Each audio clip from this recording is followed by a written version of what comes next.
Hello everyone. Today we are going to do the last topic of this chapter called as coefficient of variation.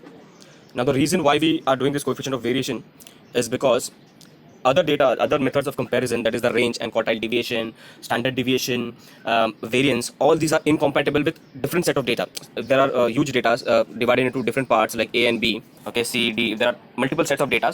So comparison of them becomes a little difficult, and that is why we come up with this concept called as coefficient of variation, wherein we will find coefficient of variation of each set of data we find CV, and then compare it with other CVs, and based on the value of CV, okay, we can make a comparison of which is more consistent and which has a larger value. Okay, so coming straight on to the formula for coefficient of variation. So coefficient of variation is to be written as CV equals to 100 into sigma. Now sigma here means your standard deviation. This is your standard deviation upon mean. Okay, mean of that data. So suppose there is a set of data A, so उस set का you will find sigma, okay, and उस set का you will find the mean, okay, and divide them together and multiply it by 100 to get the CV of that data. Similarly, if you have a second set of data B, okay, there will be many data in B. For that also you need to find sigma first and then mean second and then multiply it by 100 to get your value. Alright. So again, this is the formula that I just spoke about. CV equals to 100 into sigma upon x bar. Bar is out here, so x bar. Clear? Let us look at one sum to get a more clear picture. Pause the video for a few seconds and read this sum. Alright, so in this sum, three different batsmen, Virat, Viraj and Akhilesh, three different batsmen ka data is given. Okay, their mean scores are given, plus their standard deviations are also given. Alright, and we have to now there is two question asked: who is the most consistent, and which one of the three is to be selected by, okay, we have to find most consistent and other basis of selection, how other basis of selection can be done. So for that we need to find CV. Okay, so CV of Virat first, CV of Viraj, and then CV of Akhilesh. Now CV of Virat, okay, this has a simple formula of 100 into sigma 1 and x bar 1. Okay, both these values, sigma 1 and x bar 1 is given directly in the question. Sigma 1 is nothing but 11 and x bar 1 is nothing but 50. So 11 upon 50 you substitute and get the answer at 22%. Now remember this CV, that is coefficient of variation, will always be a percentage. So we have calculated for Virat, similarly we'll calculate for Viraj, and similarly we'll calculate for Akhilesh as well.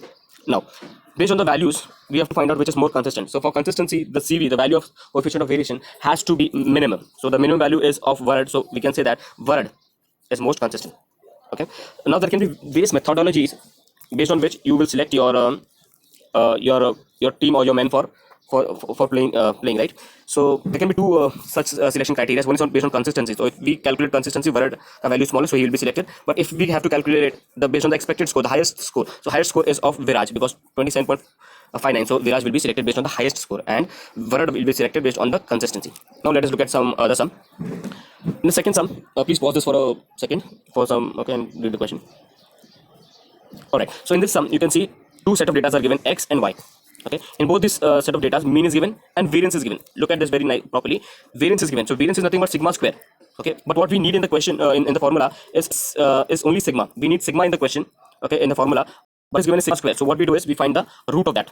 Okay, so root of 7 we'll find. So root of 7, okay, in this sum they have not given us the value of root of 7, but mostly in your question paper they will give you root of 7. Okay, and root of 4, you already know that it is 2, so root of 4 will be 2. So sigma x is nothing but root of 7, which is 2.64, and sigma y is nothing but 2. Substituting that in the formula here, you get the value of CV as 5.28, okay, and value of CV of y you get 1.90. So here you can see that CV of x is greater than y. So the shares of company Y are more stable in this thing. Okay, so CV of x is greater, so this is less stable, and CV of y is smaller, so this is more stable. Okay, lesser the value, more consistent. The lesser the value of coefficient of variation, the more consistent the data is. All right, lesser the value, more consistent, more stable. Okay, now let us look at some. Now in these two sums, the mean was already given, standard deviation was given. If not standard deviation, then variation was given. Okay, but in some sums you might have to do from scratch. Like in our third sum, you can see that the data is given here. Okay, marks of student is given, mean is not given, standard deviation is not given. Okay, so what you will do here is you will find the mean of this. Okay, I hope you already know how to find the mean, and secondly you will find the standard deviation, that is sigma. Okay, by applying the formula that we did in the previous class. Now when we have found out this values, we'll use the formula of CV, which is equals to 100, okay, multiplied by sigma upon x. Okay, once you use it, sorry, sigma upon x bar. Okay, so once you use this formula, you'll get the value of CV. This is that straightforward, but lengthy calculations and all this stuff. The fourth sum, here mean is given, standard deviation is given, so you can directly substitute in the formula and get the answer. Okay, the fifth sum also, average height is given, so average height is nothing but mean for us, and coefficient of variation is given. Coefficient of variation is given, and you have to find the standard deviation here. Okay, so CV is given here, and the sum CV is given. Okay, 100 as it is sigma upon x bar. Okay, so CV is given, x is given, and you have to find sigma. Okay, it is a direct show of the formula, direct application of the formula. Next one is two workers on the same job show the following result. So you have to be very careful what is given. Standard deviation is given or variance is given. If variance is given, you have to find standard deviation by taking the square root of standard variance. Right?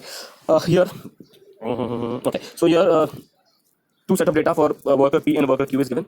Okay, their mean time is given and standard deviation is given. So direct sum. You have to just find the CV and answer these two questions regarding the time required to complete the job. Which worker is more consistent? So as I already told you, the worker with the lowest CV. Okay, among the two, when we compare worker P and worker Q, the worker with the low CV will have more consistency, and the worker with the highest CV, okay, out of the two, will be faster. Okay, faster in completing the job. Next, two departments are given. Seven sum. Two departments are given in a company with 52 and 60 employees. Average salary of department A is 750 and department B is 400, and the standard deviations are also given as 8 and 10 respectively. Which department has a larger bill? Okay, so the average bill of the department A is given as 750. So if you want to find the total bill, you have to multiply with the total number of employees. So 42 employees. So 750 into 42 will give you the total bill of department A, and 60 employees into 40 employees, 400 employees will give you for total expenses for department B, right? Based on the total expenses, you can easily compare which department will have larger bill. So larger the number, larger the bill. Okay. And the second question, which department has larger variability? Understand this: larger variability in wages. Larger variability in wages. So what for this? You have to find CV for the departments A and B, and based on the larger value will give you larger variability. Smaller value will be more consistent, less variability. Okay. So larger value will be your answer here. Larger variability, larger value. Next sum, root 8 is given, and let us see the data. All right. So this is a continuous class given. For this class, you will find x bar first and then find sigma and then substitute that those values in the formula of coefficient of variation and get your answer. Next sum. All right, this is the same as above. The only thing is here there's only one data and here there are two data. Okay, and in both the data the number of goal is same. So you'll solve this two times by taking the number of goals and this data. So this is your first sum. Okay, and the second is the first sum, number of returns, and the second is number of goal again with team B. Okay, basically you have to solve this two times by making a table like this, something like this. So you will have number of goals here, and then team A here. Okay, and using these two values, I hope you know how to find the mean first and then standard deviation, and then again you will make another table, okay, which will have your goals here and team B here. Okay, and based on your calculation, you'll find x bar and sigma and substitute the values, and then you'll know which is more consistent. Last one, very very simple. Go through the question, mathematics and statistics. You have to find CV and tell them which subject shows highest variability. So again repeating, CV, when you compare CV, the lower value is more consistent and the higher value has large variability. So here the answer will be the highest value. Okay, so when you get this question in your exam, don't be in a hurry.